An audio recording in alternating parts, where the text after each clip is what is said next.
Alors il s'y attaque, en pensant qu'il n'est pas trop tard. Il veut pacifier les zones rebelles en y apportant le progrès. C'est l'ambition des sections administratives spécialisées, les SAS. Il y en aura 700 à travers le pays. Les militaires sont utilisés dans un rôle inhabituel.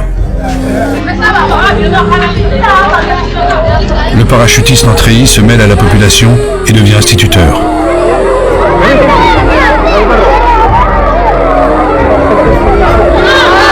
Il apprend à écrire, à lire et bien sûr à chanter la Marseillaise.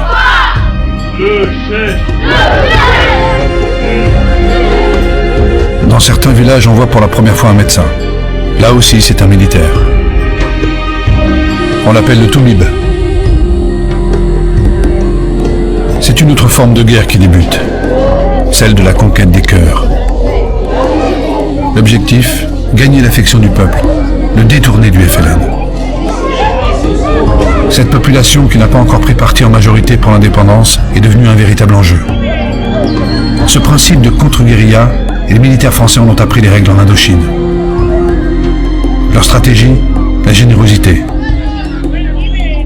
Leur arme, la main tendue.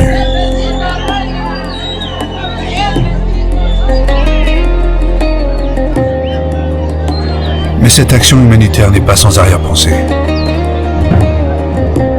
Elle permet de débuter un vaste travail de recensement. Nommer et ficher les individus facilite aussi leur contrôle.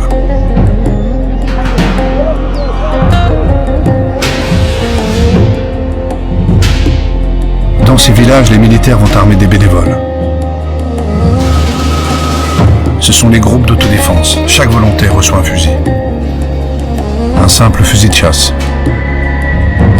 Un fusil et une mission. Interdire toute approche des maquisards de la LN.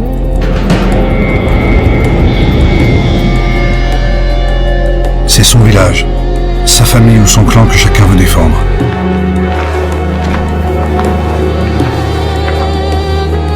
Mais ce village, c'est encore un coin de France, et comme dans toutes les guerres, l'étendard doit être levé. Fidèles patriotes français pour les uns, traîtres algériens pour les autres. Les hommes de cette armée improbable, et pourtant si fiers, s'engagent sans le savoir vers leur tragique destin.